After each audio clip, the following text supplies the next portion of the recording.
sur Tout est possible, le podcast qui vous montre que dans la vie, tout est possible à celui qui ose, rêve et n'abandonne jamais. Je suis Anaïs Valadon, maître praticienne en hypnose, autrice du livre Mon jour d'après et créatrice de la formation La vie en vrai. Je crois fermement que chaque individu a le pouvoir de surmonter les obstacles et ses rêves. C'est pourquoi ici, je vais vous partager des parcours inspirants, mais aussi des avis d'experts. Parce qu'après tout, tout est possible. Bienvenue à tous et à toutes dans cet épisode qui va être un peu particulier aujourd'hui. Pas d'interview, pas de conseils à vous donner, mais j'ai décidé, face à tout ce qui se passe en ce moment en France et dans les pays du monde, j'aimerais vous offrir une séance pour faire face à toutes ces informations. Donc je l'ai enregistrée, je vais vous la donner juste après. Pour cela, vous pouvez l'écouter de la manière que vous le souhaitez, assis, allongé, les yeux fermés ou en train de faire quelque chose, il n'y a aucun problème. Je vais vous raconter des histoires pour occuper votre conscient et parler à votre inconscient et vous n'aurez strictement rien à faire. Toutefois, votre corps va réagir et vous pouvez avoir envie de bouger, d'avoir envie de vous gratter ou même de pleurer. Laissez faire votre corps, c'est vraiment important. À la suite de cette séance, je vous conseille, si vous le souhaitez bien évidemment, de prendre un papier, de prendre un crayon et d'écrire tous vos ressentis pour réellement vous libérer par rapport à tout ce que je vais faire ressortir avec cette séance. En tout cas, je vous souhaite une très belle écoute et n'hésitez pas à commenter, à me dire ce que vous en pensez, à faire un retour pour conseiller ou en tout cas donner le déclic à d'autres personnes. Je vous souhaite une très belle écoute et je vous dis à la semaine prochaine pour un nouvel épisode. Je vous invite à vous installer confortablement et à fermer les yeux afin d'imaginer quelles sensations vous pourriez ressentir si vous étiez debout à la croisée des chemins, face à deux sentiers qui pourraient s'étirer juste là, devant vous, à vos pieds. D'un côté, le chemin semble parfaitement droit, d'une clarté éblouissante, comme s'il était baigné de lumière blanche. De l'autre, une voie sinueuse, enveloppée d'une obscurité presque totale, comme si la nuit l'avait capturé. Vous pourriez ressentir une légère pression pour devoir faire un choix, pour avancer. Mais pendant que vous pourriez regarder, les chemins pourraient commencer à changer, à se transformer sous vos yeux, dans un état hypnotique, de transe modifiée. Le sentier lumineux pourrait commencer à onduler, même des ombres pourraient apparaître, créant des motifs complexes de lumière et d'obscurité. Le sentier sombre, quant à lui, commence à s'éclairer par endroits, révélant des éclats de lumière scintillantes, tels que des étoiles dans la nuit. Bientôt, il devient difficile de dire où commence la lumière et où finit l'obscurité, parce que les deux chemins semblent danser ensemble, fusionnant et se séparant dans une danse éternelle de dualité. C'est ainsi que vous pourriez réaliser que la vie est faite de nuances, qu'il n'y a ni bon ni mauvais, ni noir ni blanc. Tout est une question de perspective, de regard, d'équilibre. Et j'aimerais exactement à travers cette séance vous permettre de faire face à tout ce qui se passe en ce moment, de trier, d'écouter votre cœur sur ce qui est bon et ce qui vous semble juste. Alors que vous pourriez vous perdre dans cette danse hypnotique des chemins, votre esprit pourrait commencer à se détendre, à lâcher prise. Vous pourriez ressentir une douce confusion, une sensation agréable de flottement entre les réalités. Laissez cette sensation vous envelopper, vous guider plus profondément dans cet état de conscience modifié où tout est possible, où tout est nuancé. Alors vous pourriez prendre le temps de respirer profondément afin de laisser la danse des dualités vous emporter, car vous êtes en sécurité, vous êtes en paix, et vous êtes prête à explorer ce nouvel état de conscience modifié. Et c'est à travers les histoires que je vais vous raconter que vous allez pouvoir faire face à ces actualités et vous sentir aligné avec vos pensées. Il était une fois, dans un village lointain, une vaste forêt dont les arbres touchaient presque le ciel. Les habitants du village croyaient que cette forêt renfermait un trésor inestimable. Mais personne n'avait jamais osé s'y aventurer à cause des histoires étranges qui couraient à son sujet. Un jour, un jeune homme garçon nommé Elias décida d'entrer dans la forêt. Mu par une curiosité insatiable, armé d'une simple boussole et d'une lanterne, il commença son voyage. Au début, la forêt semblait paisible, mais à mesure qu'il s'enfonçait, les arbres devenaient plus denses et le chemin plus sombre. Bientôt, il entendit des murmures et des chuchotements qui semblaient venir de nulle part. Plutôt que de faire demi-tour, Elias choisit d'allumer sa lanterne. Chaque fois qu'il éclairait une zone sombre, il découvrit que les sons inquiétants n'étaient en réalité que des feuilles, bruissantes ou des animaux nocturnes. Plus Elias avançait, et plus il réalisait que les véritables obstacles n'étaient pas à l'extérieur, mais à l'intérieur de lui. Il apprit à faire confiance à sa boussole, à sa lanterne, mais surtout à lui-même. Après plusieurs jours de voyage, Elias trouva le trésor tant recherché au cœur de la forêt. Une source d'eau cristalline qui reflétait l'image d'un garçon courageux et déterminé. Quand il revint au village, avec des bouteilles remplies de cette eau précieuse, il raconta son aventure et comment il avait surmonté les obstacles non pas en combattant des monstres, mais en faisant face à ses propres doutes et peurs.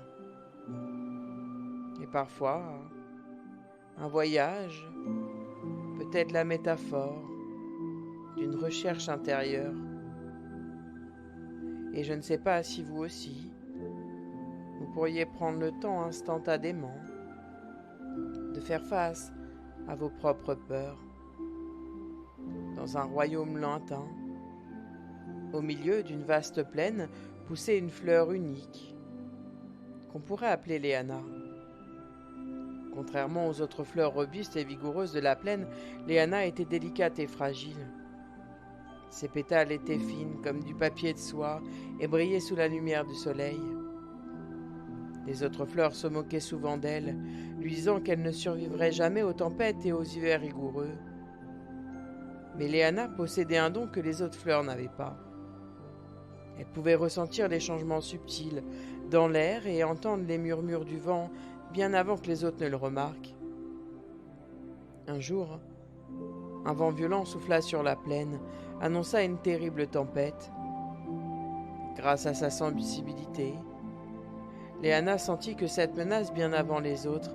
Elle plia doucement ses pétales et se protégea. Les autres fleurs, confiantes dans leur force, restèrent dressées fièrement.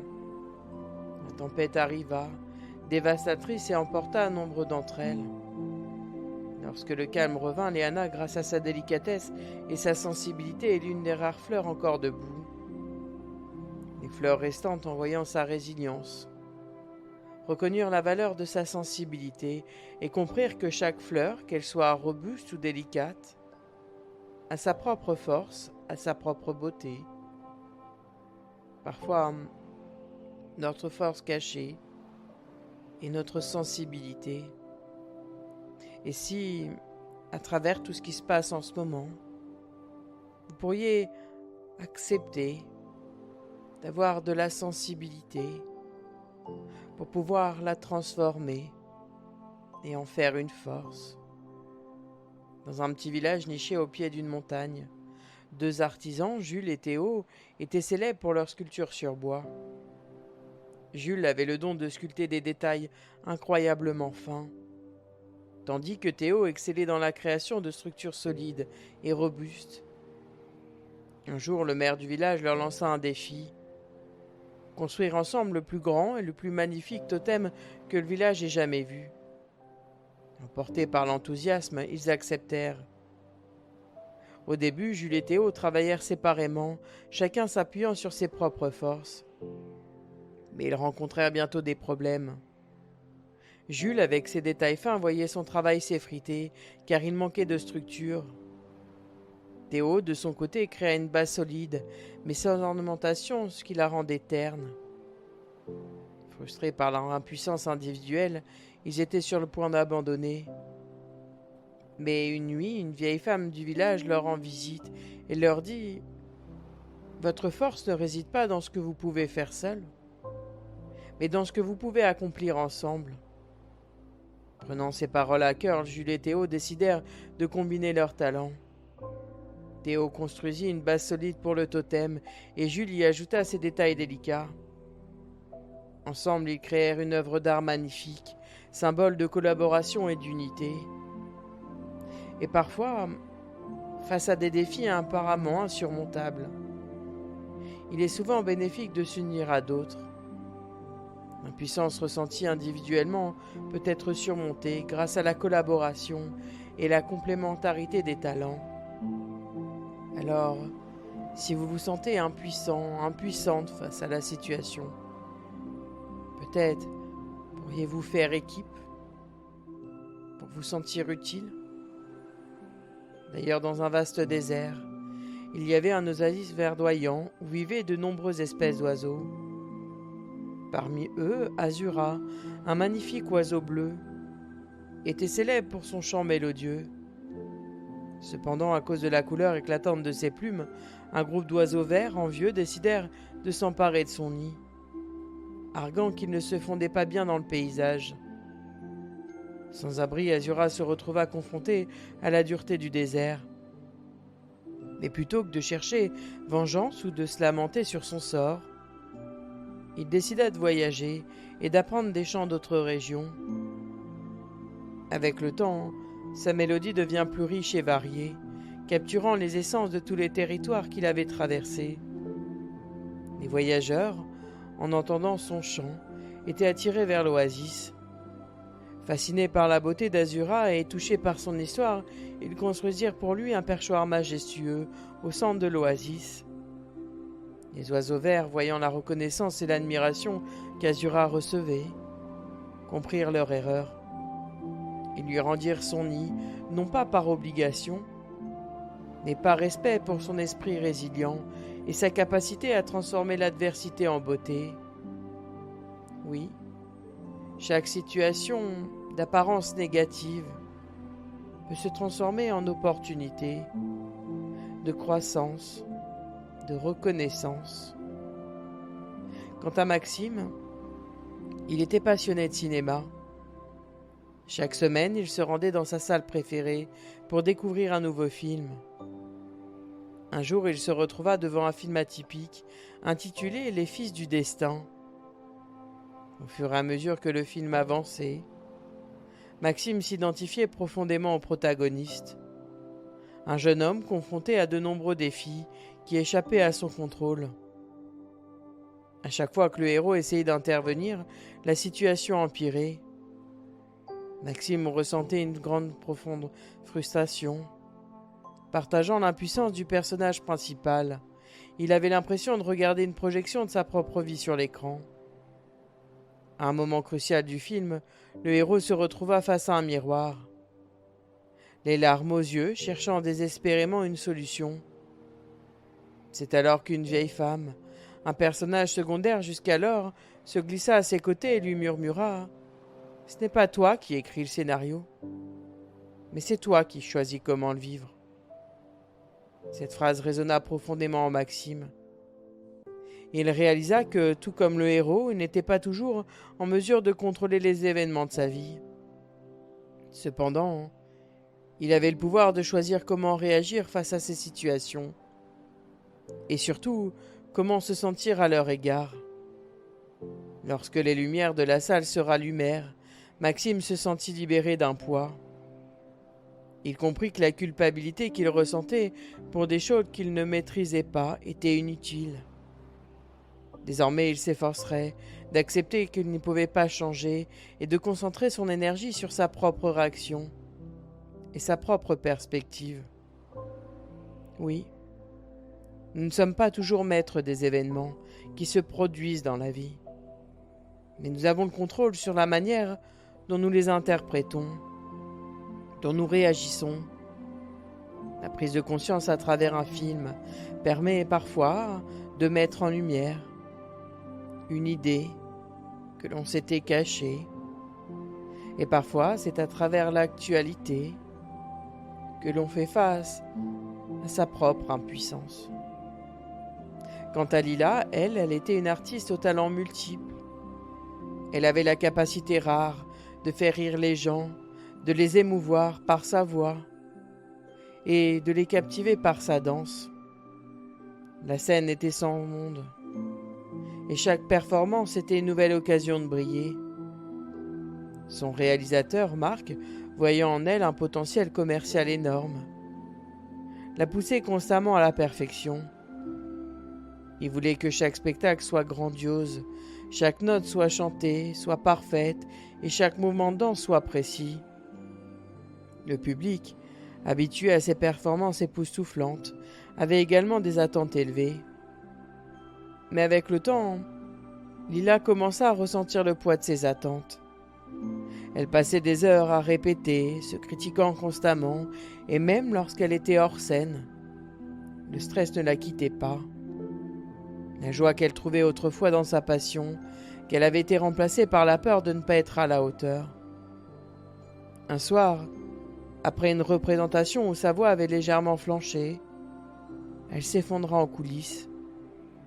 Un vieux technicien qui avait observé Lila depuis ses débuts s'approcha d'elle. « Tu sais, dit-il doucement, personne ne te demande d'être parfaite. Nous venons te voir parce que tu es toi. Même les étoiles les plus brillantes scintillent de différentes manières. Tout ce que tu as à faire, c'est briller à ta manière. » Ces mots simples, mais profonds, touchèrent Lila. Elle réalisa qu'en cherchant constamment la perfection, elle s'était perdue en chemin. Elle décida alors d'aborder chaque spectacle comme une expression de son vrai moi, en faisant de son mieux, mais sans se laisser submerger par la quête de la perfection. Avec le temps, non seulement sa joie de performer revint, mais le public et Marc commencèrent à voir en elle une artiste authentique, et non une simple machine à divertir. Parce que oui, la vraie valeur d'un individu ne réside pas dans la perfection, mais dans l'authenticité et l'effort sincère qu'il met dans ce qu'il fait. Faire de son mieux, c'est tout ce qui est vraiment attendu. Alors peut-être que vous aussi, vous pourriez accepter de faire du mieux que vous pouvez. Vous n'avez pas la main sur ce qui est en train de se passer, mais vous pouvez agir à votre manière, dans quelque chose de juste qui semble résonner à vos valeurs et vos aspérités. Alors imaginez que tout ce qui est en train de se passer dans ce monde est en train de changer le monde. Mais parfois, ce sont des choses positives qui arrivent derrière parce que vous allez pouvoir changer votre mode de fonctionnement. Voyez ces informations dans le journal se transformer et voyez comme vous pouvez agir sur vous, mais aussi sur le monde. À partir de maintenant, vous acceptez ce qui est en train de se passer et vous mettez des actions en place, à la fois pour mieux le vivre, mais aussi pour agir. Vous arrêtez de culpabiliser, vous arrêtez de vous faire diriger par vos propres peurs. Vous les écoutez, vous les réconfortez. Imaginez-vous d'ici quelques jours, quelques mois, heureux, heureuse, confiant, confiante, parce que cette séance vous a permis de voir les choses autrement, d'être plus apaisé et d'être dans l'action pour que tout ça change. D'ici quelques instants, la séance va se terminer, mais j'aimerais remercier votre inconscient pour tous les changements qu'il va pouvoir opérer les jours et les nuits d'après pour votre plus grand bonheur. Votre corps va pouvoir doucement se désengourdir et, quand vous le souhaiterez, au rythme que vous le souhaiterez, vous allez pouvoir revenir ici et maintenant, au moment présent, tout doucement. Je vous souhaite tout le bonheur du monde.